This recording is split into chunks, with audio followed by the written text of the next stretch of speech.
रोखोक त्यांची वक्तव्य आपल्या समोर येत असतात. मात्र आज अधिक ठळकपणे आपण त्यांच्याकडनं काही उत्तरं या ठिकाणी घेणार आहोत. तुम्हाला वेगळ्या ओळखीची गरज नाही संजयजी. सध्या जागा वाटप सुरू आहे. सगळ्याच पक्षांमध्ये जागा वाटप सुरू आहे. याद्या येत आहेत, आतून बाहेर येत आहेत. तुमचंही जागा वाटप सुरू आहे, चर्चा सुरू आहे. 3 पक्ष एकत्र आहातच, मात्र तुम्ही वंचितला सुद्धा सोबत घेतायत. सगळ्यात जास्त बातम्या वंचितकडनं येत आहेत.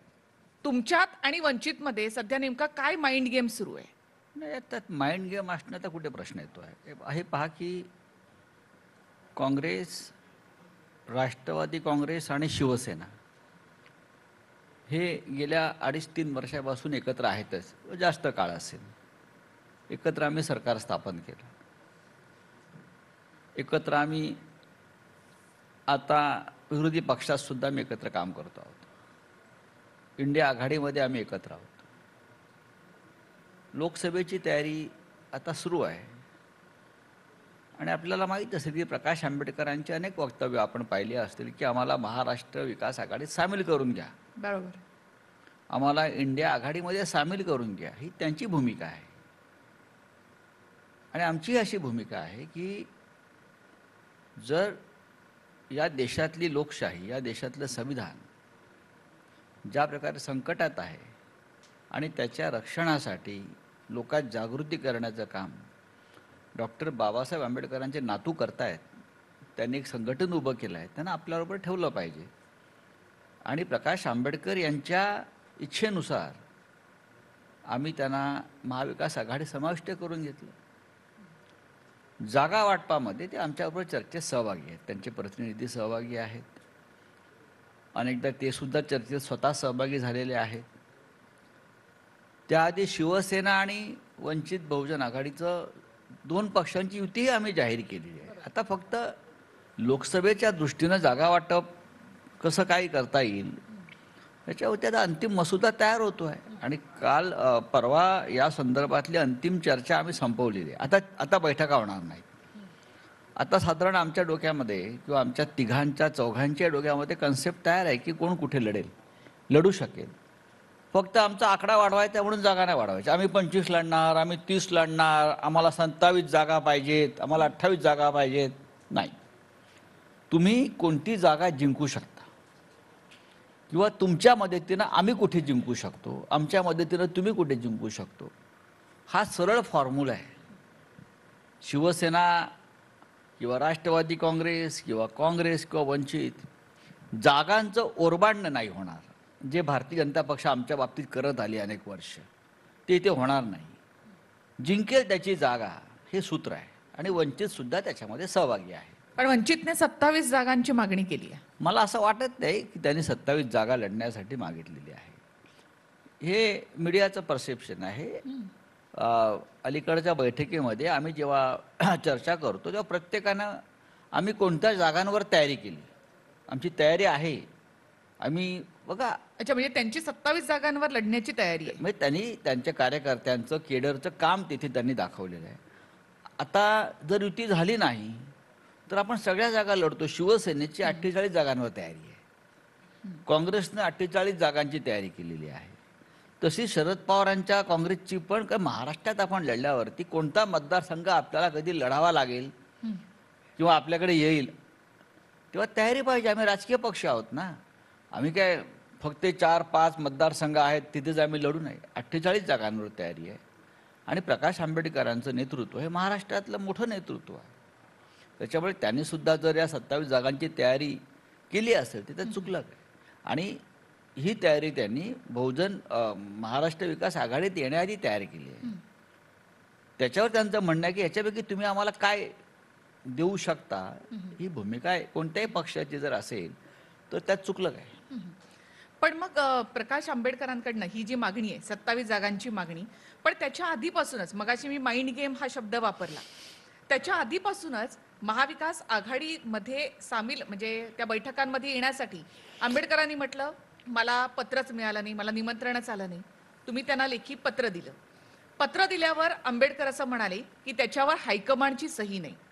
त्यानंतर राहुल गांधींनी सही केली आणि ते पत्र आंबेडकरांना मिळालं.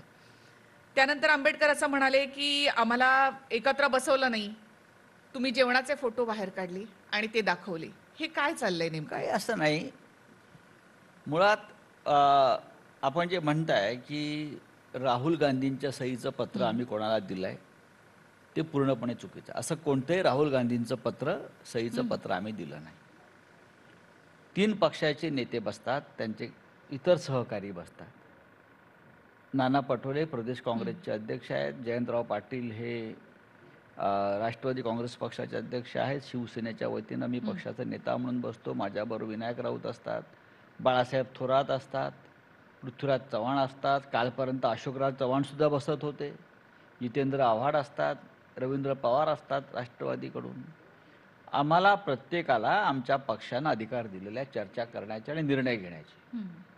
त्याच्यामुळे प्रत्येक वेळेला मला माननीय उद्धवजींना विचारावं लागत नाही मी आता काय करायला हवं आहे, किंवा जयंतराव शरद पवार साहेबांना विचारत नाहीत. हे लक्षात घेतलं पाहिजे. त्याच्यामुळे राहुल गांधींच्या सहीचं पत्र जर कोणी म्हणत असेल आपल्याकडे बातमी ती चुकीची आहे. नक्कीच काँग्रेसचे जे इकडले हायकमांड आहे, ज्याला आपण इन्चार्ज म्हणतो स्टेटचे, रमेश चेन्त्याला, त्यांचं आणि माननीय प्रकाश आंबेडकरांचं या संदर्भात चर्चा झालेली आहे. आंबेडकरांना हव्यात 27 जागा. त्यानंतर त्यांचं असं म्हणणं होतं की जरांगेंना महाविकास आघाडीकडून उमेदवारी द्यावी, बघा ते त्यांचं वैद्यना पुण्यामधून ते द्यावी. त्यांचं म्हणणं असेल. अटी शर्थी एवढ्या पाहिल्या. मला असं वाटत नाही अटी शर्ती आहेत. मुळात त्यांनी 27 जागा मागितलेल्या नाहीत. मी वारंवार आपल्याला सांगतो, 27 जागांपैकी 27 जागांवर त्यांच्या पक्षानं आघाडीनं तयारी केली आहे. त्यांचं केडर आहे, तिकडे त्यांच्या पक्षानं काम केलेलं आहे. आता त्याच्यावर चर्चा व्हावी आणि त्यातला कोणत्या जागा महाविकास आघाडी म्हणून आपण वंचितला देऊ शकतो, एवढीच त्यांची भूमिका आहे आणि ती रास्त भूमिका आहे. पुणकर असं म्हणाले होते की आम्ही प्रस्ताव दिला किंवा आम्ही मागणी मला केलेली माहिती आहे. आमचं तुम्ही प्रकाश तुम्ही असं म्हणालात की आंबेडकरांशी- असा कोणताही कागद आलेला नाहीये. मी म्हणालो ना 27 जागा त्यांनी यादी दिली आम्हाला आणि ते आम्ही सांगतो ना की त्याच्यात त्यांनी स्पष्ट म्हटलेलं आहे की या जागा त्यांनी त्या पत्रात मागितलेल्या नाहीत.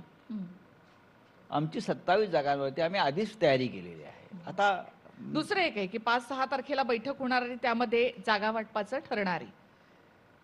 आंबेडकर असं येणार आहेत का त्या बैठकीसाठी? आहे निमंत्रण त्यांना?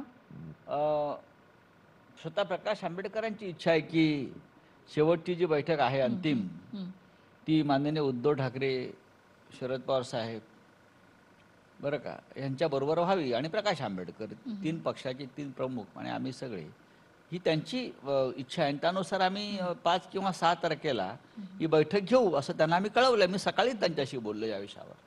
आंबेडकरांना खरंच महाविकास आघाडीमध्ये यायचंय का? म्हणजे ज्या काही अटी शर्ती किंवा ज्या काही मागण्या केल्या जातात किंवा आंबेडकरांची स्वतःची जर वक्तव्य पाहिली तर तुम्हाला असं वाटतं की त्यांना खरंच यायचंय महाविकास आघाडी? नक्कीच यायचंय कारण मीडिया म्हणून आम्हाला वाटत नाही की आंबेडकरांना तुमच्या सोबत यायचंय. असं आहे की त्यांना नक्कीच यायचं आहे. त्यांना मायावती यांच्याप्रमाणे काही वेगळा मार्ग स्वीकारायचा आहे असं मला वाटत नाही.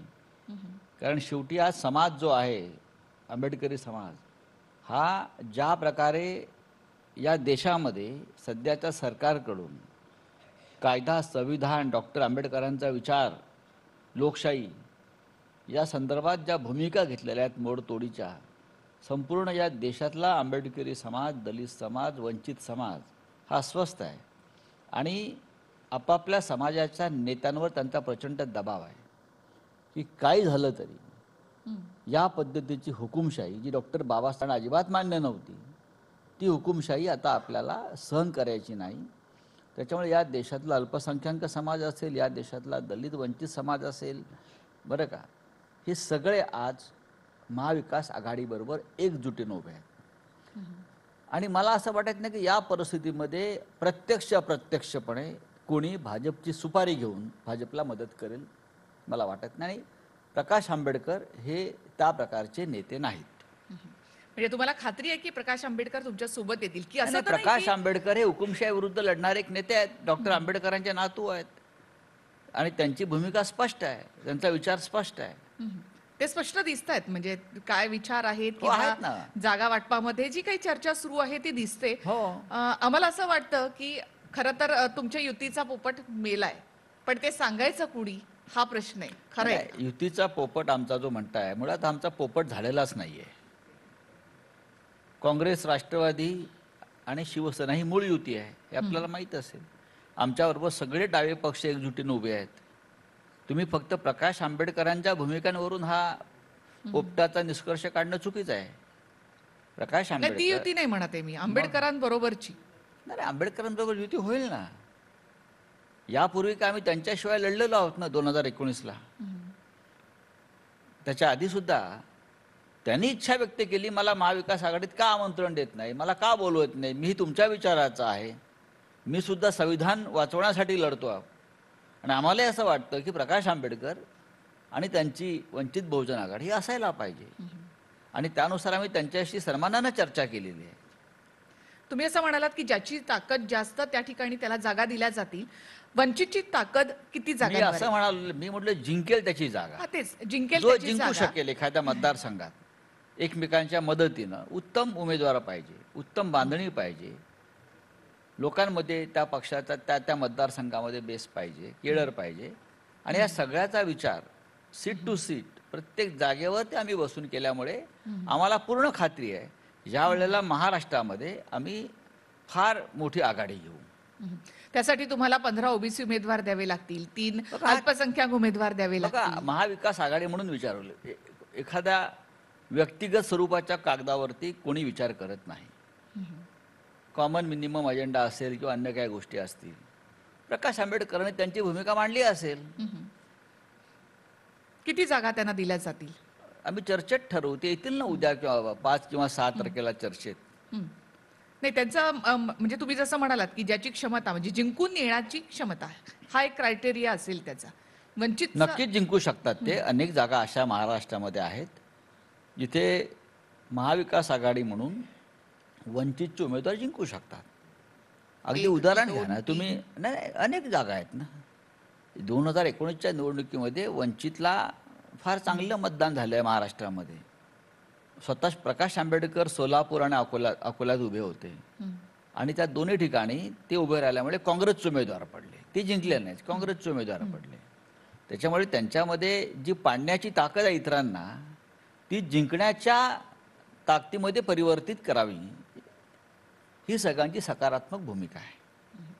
वंचितकडून मी थोडंसं आता पुढे सरकते. लोकसभा निवडणूक डोळ्यासमोर आहे.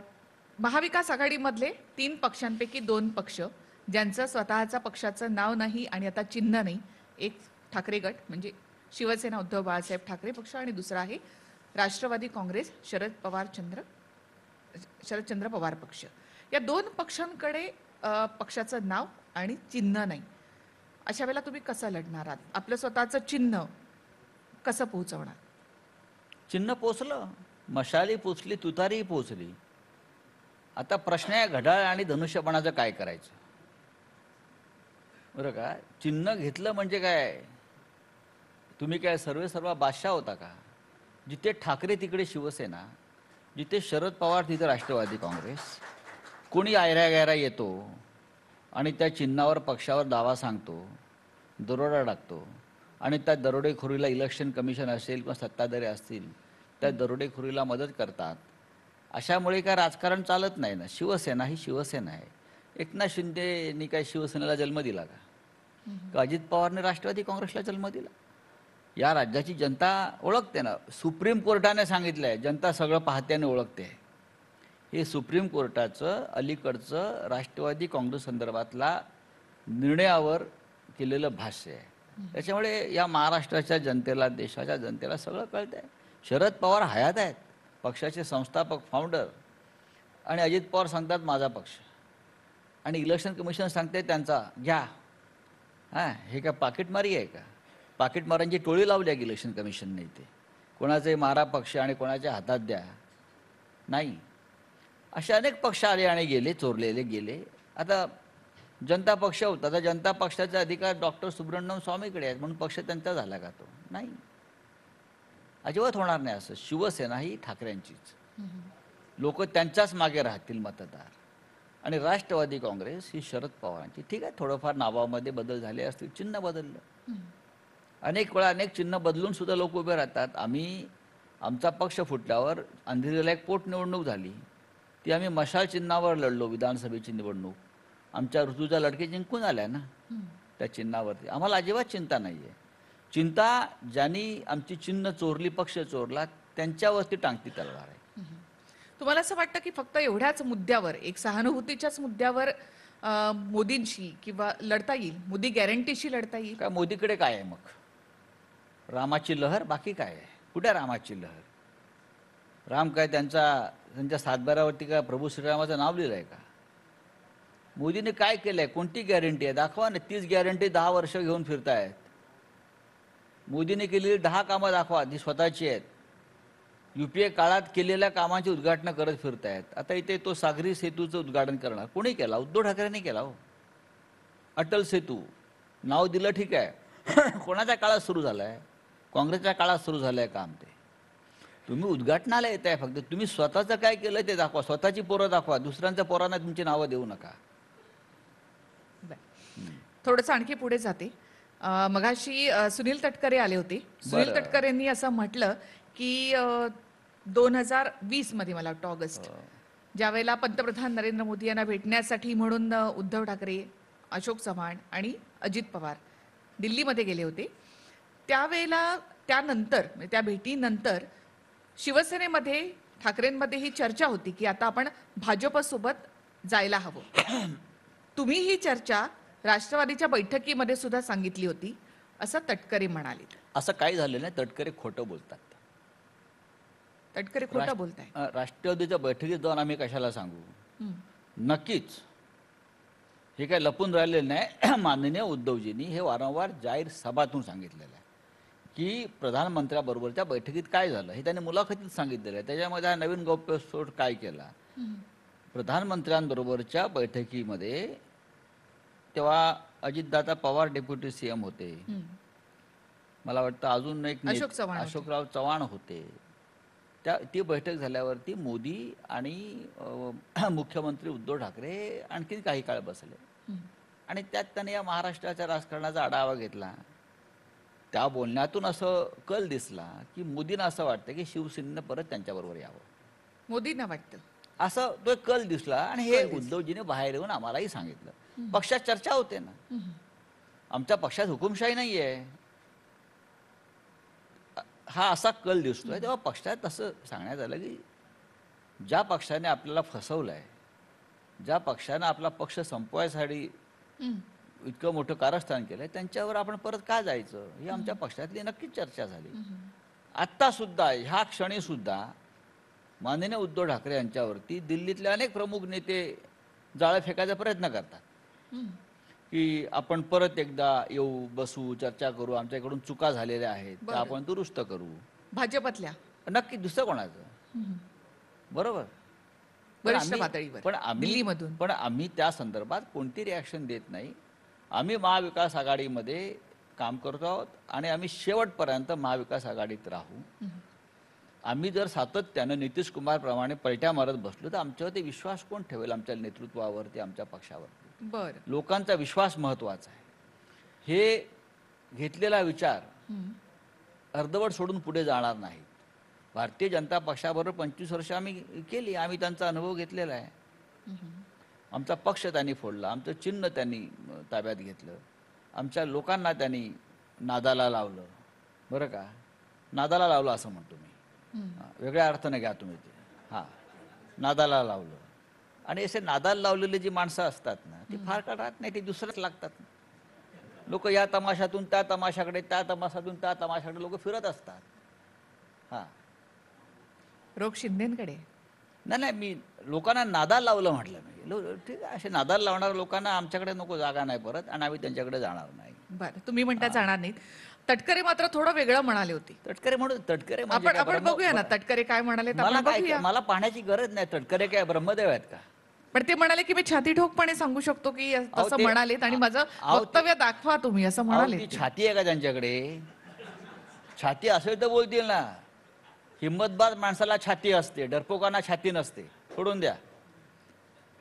एकदा बघूया तटकरे. बघायची गरजच नाहीये, मी कशाला बघू.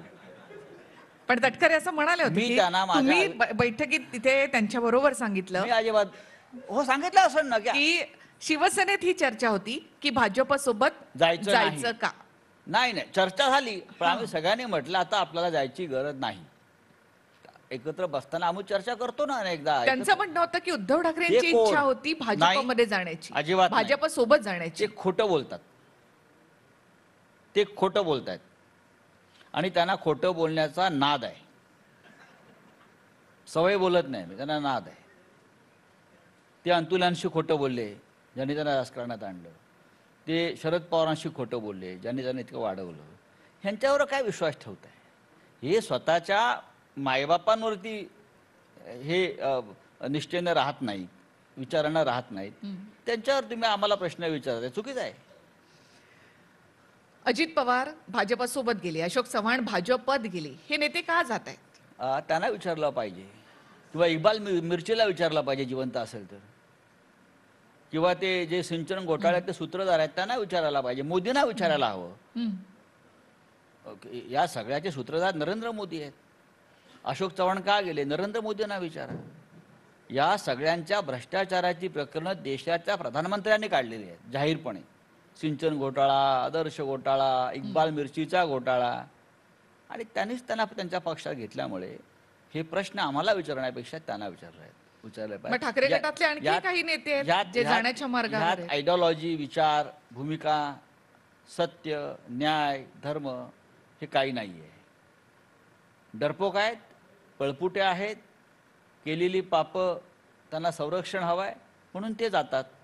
आम्ही का नाही गेलो? इतर लोक, आमचे कार्यकर्ते का नाही गेले? 10 गेले, पण 10 लाख आहेत. अजित पवार का गेले? त्यांना विचारलं पाहिजे तुम्ही हा प्रश्न, किंवा मला मोदींना विचारलं पाहिजे. चक्की पिसायला कोण पाठवणार होतं अजित पवारला?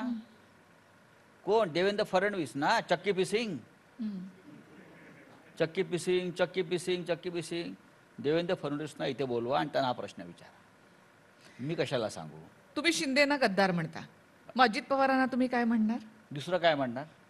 मी माझ्या पक्षाविषयी बोलू शकतो ना, मी त्यांच्या पक्षाविषयी का बोलू? त्यांच्या पक्षाविषयी ते बोलतील. मी माझ्या पक्षातले लोक ज्या कौतुक करता तुम्ही, म्हणजे तुम्ही अजितदादांना म्हणाला होतात की अजितदादा ताठ कण्याचे आहेत, ते जाणार नाहीत, हो, असं म्हणाला होतात तुम्ही. हो, पण हे म्हणावं लागतं असं.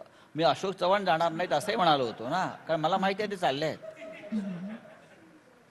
बरं, अजित पवारांना जाण्याचा नादच आहे ना तो. ते सकाळी पण जातात, दुपारी जातात.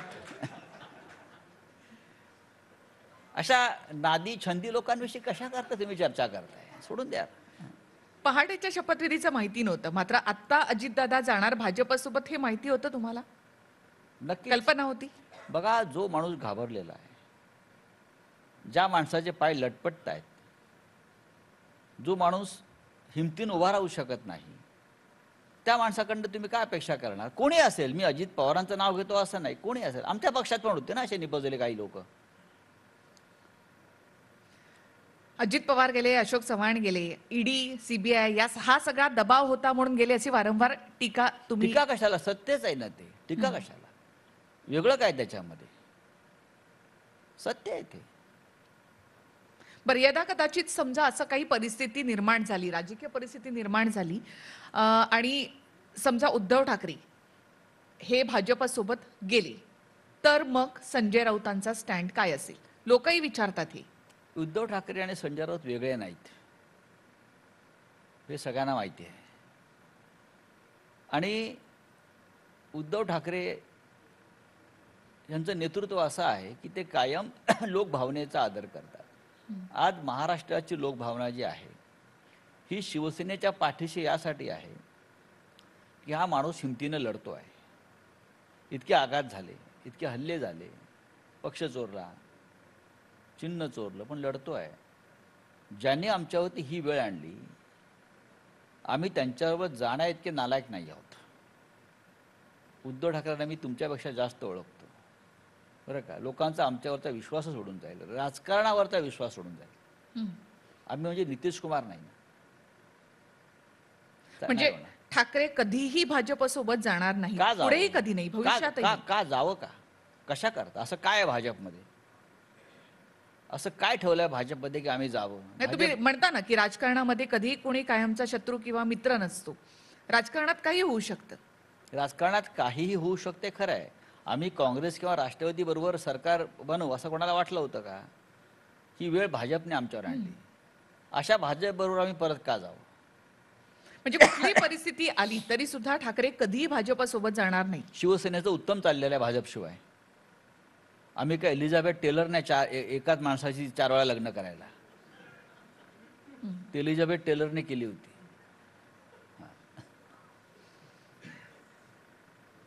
देवेंद्र फडणवीस असं म्हणाले की मतभेद होतेच, मात्र आता मनभेद सुद्धा झाले, त्यामुळे ठाकरेंबरोबर युती नाही. स्वागत करतो मी अमित त्यांचं. शहांना विचारलं, अमित शहांनी त्यावर उत्तर देणं टाळलं. चांगली गोष्ट आहे ना.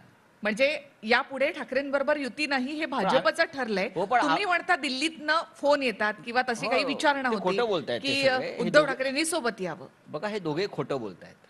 फडणवीस आणि अमित शहा. त्यांना माहिती आहे महाराष्ट्रामध्ये त्यांनी जो प्रयोग केला तो फसलाय. हे जे एकनाथ शिंदे आहेत ज्यांना शिवसेना दिली त्यांच्याकडे महाराष्ट्रातली 0.5% सुद्धा मतं नाही आहेत. हिंमत असेल त्याने ठाण्यामध्ये निवडणूक घ्यावी महानगरपालिकेची. अजित पवारांकडे 1% सुद्धा मतं नाही आहेत महाराष्ट्रात. ठीक आहे, त्यांचा एक सुडाचं राजकारण त्यांना करायचं होतं, त्यांना एक बदला घ्यायचा होता, त्यांना महाराष्ट्र कमजोर करायचा होता, त्यांना महाराष्ट्राच्या अस्मितेवर घाला घालायचा होता. आणि हे त्यांचं जुनं स्वप्न आहे गुजरातच्या राजकारण्यांचं, मुंबईच्या संदर्भात, महाराष्ट्रा संदर्भात. ते त्यांनी सत्ता असल्यामुळे केलं. सत्ता आज आहे उद्या नाही. किती काळ सत्ता राहणार? कोणतीही सत्ता आणि कोणताही माणूस हा अमरपट्टा घेऊन आलेला नाही आहे ना, ह्यांनाही जावं लागणार ना.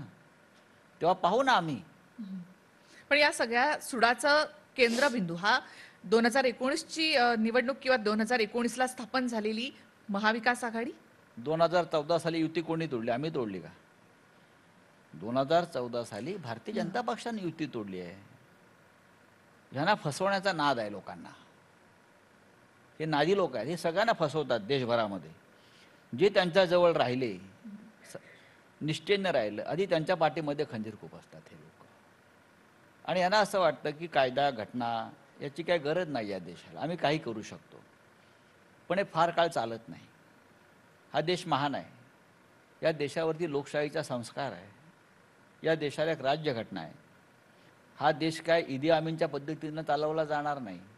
लक्षात घ्या, हा देश राज्यघटनेनुसारच चालेल. आणि जेव्हा राज्यघटनेचा अशा प्रकारे अपमान शिगेला पोचेल तेव्हा लोक रस्त्यावर उतरतील. आज उतरलेले आहेत, फक्त मीडिया दाखवत नाही. मोदींनी असं म्हटलंय की 400+ नारा त्यांनी महाराष्ट्रात येऊन दिलेला आहे आणि महाराष्ट्रामध्ये 45+. महाराष्ट्रात त्याने खरं म्हणजे 48 जागा आहेत, त्यांनी 100 जागांचा नारा द्यायला पाहिजे. आम्ही महाराष्ट्रात 100 जागा जिंकू. आणि देशामध्ये 400 कमी आहेत त्यांच्यासाठी. 400-500-600 जागा त्याने जिंकण्याचा नारा दिला पाहिजे. तुम्ही कसं काय आकडा ठरवता? तुम्हाला निवडणुका घ्यायच्या आहेत ना, मग लोकांना ठरवताय तुमचा आकडा ना. तुम्ही कसा आकडा ठरवताय? याचा अर्थ तुम्ही घोटाळे करताय, जो चंदीगडला केला महापौरपदाच्या निवडणुकीत, जो परवा सिमल्यातला राज्यसभा निवडणुकीत करण्याचा प्रयत्न केला, जो महाराष्ट्रात झाला. ह्यांचा लोकशाहीवर विश्वास नाही. व्यापारी लोक आहेत हे. जे हे राज्यकर्ते आहेत दिल्लीतले, हे राज्यकर्ते किंवा राजकारणी नसून ते व्यापारी आहेत. यांना 2च शब्द कळतात, प्रॉफिट अँड लॉस. बाकी त्यांना दुसरं काही कळत नाही. लोकशाही, स्वातंत्र्य, अभिव्यक्ती स्वातंत्र्य, बरं का, हे त्यांना शब्द त्यांच्या डिक्शनरीत नाहीत. प्रॉफिट अँड लॉस हे 2 शब्द त्यांना माहिती आहेत. वर नेहमी एक प्रश्न विचारला जातो की राऊत हे ठाकरेंचे आहेत की पवारांचे आहेत? मग त्यात चुकीचं काय आहे? चांगला प्रश्न आहे. पण मी मोदींचा नाही एवढं मला लोक म्हणतात, याचा मला आनंद आहे.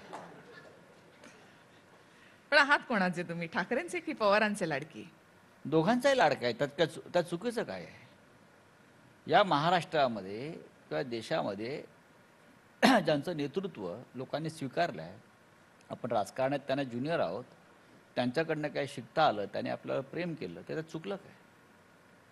हा, गेल्या काही वर्षामध्ये राऊतांची भाषा खूप बदलली, शिवराळ झाली. अजिबात ना. मला एक शब्द दाखवा मी चुकीचा वापरलाय. ते शब्द मी म्हणू शकत नाही इकडे. म्हणा ना. एका शब्दावरून तुम्ही कसं काय जज करता? हे असे बरेच शब्द आहेत, बरीच आता अशी टीका आहे. असू द्या ना, महाराष्ट्रामधले भाजपचे जे आमदार आहेत ज्या प्रकारची भाषा वापरतात त्याच्यावर तुम्ही कधी प्रश्न विचारता का?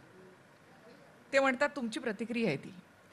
ठीक आहे, आम्ही त्यांना देऊ ना उत्तर रस्त्यावरती काय द्यायचं. ऍक्शनला रिॲक्शन आहे. करू, आमची ताकद आहे तेवढी देण्याची. जर मला कोणाला वाटत असेल माझी भाषा चुकीची आहे, ती त्यावेळेची रिॲक्शन असेल. पण भाषा म्हणजे शिवराळ भाषा ही सवय आहे, मी कधी- फ्रस्ट्रेशन आहे, मी गरज आहे की ताकद आहे राऊतांची? मी कधी शिवराळ भाषा वापरत नाही. नंबर 1, मला तुम्ही दाखवा की मी अनपार्लमेंटरी शब्द कुठे वापरलाय. मला सिद्ध करून दाखवा, मला कोणी दाखवा की हा अनपार्लमेंटरी शब्द आपण वापरलेला आहे. मी त्या क्षणी पत्रकारिता सोडेन आणि राजकारण सोडेन. आणखी एक प्रश्न आहे रावजी. तुम्ही रोज सकाळी येऊन जे बोलता त्यामुळे तुमच्या विरोधी असलेले जे पक्ष आहेत त्यांच्यामध्ये खळबळ माजते. राऊत सकाळी सकाळी येऊन बोलतात आणि दिवसाचा अजेंडा ठरवतात. ठरवून येता. तुम्ही सगळे येता म्हणून बोलतो. मी तर कोणाला आमंत्रण देत नाही. तुम्ही यायचे थांबलात तर मी बोलायचं थांबेन. माझा काय तो अजेंडा नाही आहे ना. मी नेता आहे. माझ्या पक्षाची भूमिका जर आपल्या माध्यमातून देशात आणि राज्यात जात असेल तर मी ती संधी का सोडावी. आपण जोपर्यंत महत्त्व देत आहे माझ्या बोलण्याला तोपर्यंत मी बोलेन. ज्या दिवशी मला वाटेल की नाही आता लोक माझं ऐकणार नाहीत, मी बोलायचं थांबेन. एवढं मला कळतं, एवढं ज्ञान आहे माझ्या. लोकसभेकडे पुन्हा एकदा आपण बोलूयात. किती जागांचं टार्गेट हे तुम्ही ठेवलेलं आहे? महाराष्ट्रात की देशात?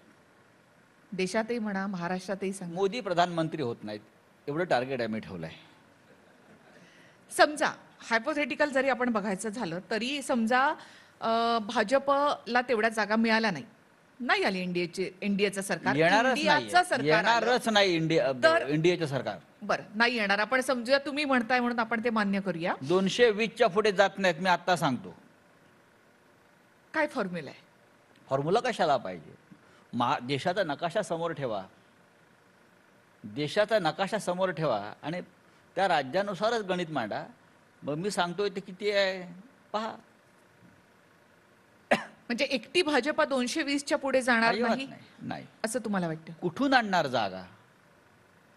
उत्तर प्रदेशमधल्या 80च्या 80 जागा त्यांना मिळू द्या. राजस्थान, मध्य प्रदेश, हरियाणा, छत्तीसगड सारखी राज्यामध्ये त्यांना पैकीच्या पैकी जागा घेऊ द्या. मी 100% जागा त्यांना देतोय. घेऊ द्या ना. तरी मी सांगतोय 220च्या पुढे जात नाहीत. म्हणजे भाजपा 220च्या पुढे जाणार अजिबात नाही जाणार. इंडिया आहे कुठे? कोण एनडीए? नितीश म्हणजे कुमार आहेत सोबत. नितीश कुमार आज पलटी मारतात, उद्या मारतील ना. त्यांना पलटी मारण्याचा नाद जडलेला आहे. तो नाद तुम्ही कसा काय दूर करणार? कसा काय? किती वेळा पलटी मारली 1 वर्षात? बरोबर. कोणाचं सरकार येणार बघा, तुम्ही म्हणता एनडीए काय होतं? एनडीए म्हणजे भाजपा, शिवसेना आणि अकाली दल म्हणजे एनडीए. आज दोन्ही एनडीएतले प्रमुख पक्ष त्यांच्याकडे नाहीत. बाकी सगळे चणे कुरमुरे असतील ते, त्याच्याशी काय मला काय फार पडलेलं नाहीये. इंडियामध्ये फार ताकदीने आम्ही उभे आहोत. काँग्रेस आहे, शिवसेना आहे, ममता बॅनर्जी आहेत, आप आहे, डावे आहेत. अनेक राज्यामध्ये आमची सरकार आहेत. दक्षिणेमध्ये आम्ही आहोत, स्टॅलिन आहे, डीएमके आहे, आम्ही आहोत ना. तेलंगणामध्ये आहोत. या सगळ्यांचा जर हिशोब केला या सगळ्या राज्यांचा आत्ता, तर इंडिया आघाडी ही किमान 290 जागा जिंकते. किमान 290 म्हणतोय. इंडिया आघाडी हो 290 जागा जिंकणार. होय. ममता बॅनर्जींनी पश्चिम बंगालमध्ये नाही काँग्रेसला जागा दिल्या, नाही देऊ आपनं द्या ना. पंजाबमध्ये नाही दिल्या काँग्रेसला जागा. मग बघा, तुमच्या माहितीसाठी सांगतो की आप आणि काँग्रेसची युती झालेली आहे. दिल्लीमध्ये झाली आहे, गुजरातमध्ये झालेली आहे, हरियाणामध्ये झालेली आहे. झाली आहे ना. जागा वाटप झालंय त्यांचं. पंजाबमध्ये झालं नाही. पंजाबमध्ये आप आणि काँग्रेस स्वतंत्र लढले तरी जागा आप किंवा काँग्रेसलाच मिळणार आहेत, भाजपला मिळणार नाही आहेत. ही स्ट्रॅटेजिकल मूव्ह आहे. विरोधी पक्षाची कोणती स्पेस ही बीजेपीला मिळता कामा नये. तृणमूल काँग्रेस, मला खात्री आहे त्यांच्या जागा वाटपाचा एक फॉर्म्युला सूत्र ठरत आहे. आणि जरी नाही ठरलं आणि काँग्रेस स्वतंत्र लढली तरी तिथे बीजेपीला जागा मिळणार नाही, त्या ममता बॅनर्जी यांनाच मिळतील. म्हणून तर ते पश्चिम बंगालमध्ये दंगली घडवत आहेत ना सध्या सरकारी कृपेने. इंडिया आघाडीचं सरकार आलं तर नेतृत्व कोण करेल? कोणी करू शकेल असं काय? आम्ही काय आमच्याकडे फक्त एकटे जसं भाजपमध्ये मोदी एक आहे, मोदी नाही ना. देश काय एकाचा असतो का? लोकशाहीमध्ये प्रधानमंत्री असतील, राष्ट्रपती असतील, त्यांच्यासाठी वेगळे वेगळे चेहरे पाहिजेत, चॉईसेस पाहिजेत. इंडिया आघाडीमध्ये असे खूप नेते आहेत. स्वतः राहुल गांधी आहेत, मल्लिकार्जुन खरगे आहेत, उद्धव ठाकरे आहेत ना, खूप नेते आहेत. म्हणजे ज्यांच्या जागा जास्त येतील असं काही नाही. बरं. इथे जागांचा विषय येत नाही, ते लिडरशिपचा विषय येतो. देश कोणाच्या नेतृत्वाखाली पुढे जाईल हा विषय येतो. मग त्यानुसार नंतर ठरवणार, नक्की तोपर्यंत चेहरा नसेल. काय गरज आहे? भाजपकडे मोदींचा चेहरा आहे, दुसरा आहे का त्यांच्याकडे? मोदी लाट आणि आता मोदी गॅरंटी. लाट वगैरे नाही आहे. गॅरंटी आहे आता. ती गॅरंटी ते जाहिरातीत देत आहेत, बाकी कुठे गॅरंटी आहे? मोदी गॅरंटीशी कसं लढणार आहात तुम्ही? बघा, कोणते मुद्दे असतील तुम्हाला तुमच्याकडे? माहितीसाठी सांगतो, भारतीय जनता पक्ष हा चोरांचा पक्ष आहे, तो चोर बाजार आहे. हा गॅरंटी शब्द कोणी काढला? कर्नाटकच्या निवडणुकीमध्ये विधानसभेच्या काँग्रेस सरकारनं, अगर कर्नाटक में सरकार हमारे आई तो काँग्रेस सरकार की 6 गॅरंटी, ही तिथून सुरू झाल्याने ते मोदींनी चोरलाय, भाजपनी चोरलाय. ही त्यांची गॅरंटी नाही आहे, हे कर्नाटकमधून आलेला हा फॉर्म्युला आहे. गॅरंटी ये हमारी 6 गॅरंटी आहे, दिस अवर 6 गॅरंटीज. हे कर्नाटकातल्या काँग्रेसचं ही प्रचार यंत्रणा होती, गॅरंटी. ती क्लिक झाली, भाजपा कर्नाटकात हारलं. मोदींना वाटलं गॅरंटी शब्दावर लोक विश्वास ठेवतात, मग मोदी गॅरंटी. कोण विश्वास ठेवणार तुमचा? स्वतःचं काय तुमच्याकडे? सगळं चोरलेलं आहे. आमदार चोरलेले, खासदार चोरलेले, पक्ष चोरलेले, आघाड्या चोरलेल्या, आयडिया चोरलेल्या. असं खोटेपणावर राजकारण चालत नाही फार काळ, तात्पुरतं चालतंय. लोक किती काळ फसणार? एकेका जागेचा हिशोब त्यांनी केलेला आहे. करू द्या ना, काय त्यांना हिशोब येतो ना. आम्ही काय अंगठा लावतो का? आम्ही काय अंगठे छापावत का? मुद्दे काय असतील? त्यांच्याकडे काय मुद्दे आहेत? त्यांनी दाखवलं की राम मंदिर केलं. राम मंदिरा मुद्दा होऊ शकतो का? त्यांनी केला तो मुद्दा. त्यांनी केला असेल, लोकांनी स्वीकारायला पाहिजे. राम मंदिरा मुद्दा कसा आहे? अन्न, वस्त्र, निवारा, रोजगार, शेती, MSP. हजारो शेतकरी दिल्लीकडे निघालेत, हा मुद्दा नाही का? बेरोजगार आत्महत्या करतायत, हा मुद्दा नाही आहे का? देश कर्जबाजारी झालाय, 286 लाख कोटीचं कर्ज आहे, हा मुद्दा नाही का? काय लडाखमध्ये चीनी सैन्य घुसलाय, जमीन घेतली आहे ताब्यात, हा मुद्दा नाही? काश्मीरी पंडित, तुम्ही आश्वासन दिलं होतं घर वापसीचं, एकही काश्मीरी पंडित जाऊ नाही शकला अजून काश्मीरला, हा मुद्दा नाही? हे खोटारडे लोक आहेत, त्यांच्यावर विश्वास ठेवू नका, मी तुम्हाला आत्ता सांगतोय. पण मग मोदींच्या सभांचा धडाका जो सुरू आहे महाराष्ट्रात, पण यवतमाळला हजारो खुर्च्या रिकाम्या होत्या. हा त्याला धडाका कसा काय म्हणता? हा मीडियावर जाहिरातीचा धडाका असतो, बाकी काय. म्हणजे ह्याच मुद्द्यांवर तुम्ही निवडणूक लढणार? आमचे मुद्दे आम्ही पाहू. राहुल गांधींनी भारत जोडो यात्रा काढली, भारत न्याय जोडो यात्रा सुरू आहे, प्रचंड प्रतिसाद मिळतोय. उद्धव ठाकरे, शरद पवार महाराष्ट्र सभांच्या धडाकाला, आमचा धडाका नाही, त्यांचा धडाका का? हा धडाका फक्त मोदींचाच का? त्यांना तो शब्द कायमचा दिलाय का? धडाका आमचा आहे. आणि या धडाक्यामुळे ते पक्ष फोडतायत, माणसं फोडतायत. जर मोदींना हिंमत असते भाजपला, खरोखर मी 400 जागा जिंकेल माझ्या सोहळ्यावर, तर त्यांनाही तोडफोड करण्याची गरज नसती पडली. या चोऱ्या, लांड्या, लबाड्या करण्याची गरज नसती पडली. राजकारणामध्ये गेल्या 10 वर्षात जे घडलंय, हे 70 वर्षात कधी घडलं नव्हतं. अशा प्रकारचं घाणेरडं राजकारण, डर्टी पॉलिटिक्स, हे कधीच घडलं नव्हतं. महाराष्ट्र खतम करायला निघाले आहेत, देश खतम करायला निघाले आहेत. व्यापारीच करू शकतो फक्त असं, हे ब्रिटिशांनी केलं होतं. आणि ब्रिटिशांनंतर मोदी आणि शाह करतात. खूप खूप धन्यवाद राऊतसाहेब, तुम्ही इथे आलात आणि बरं झालं योग्य वेळी आपण थांबवलं या ठिकाणी मांडलीत त्याबद्दल. थँक्यू, धन्यवाद. खूप खूप धन्यवाद.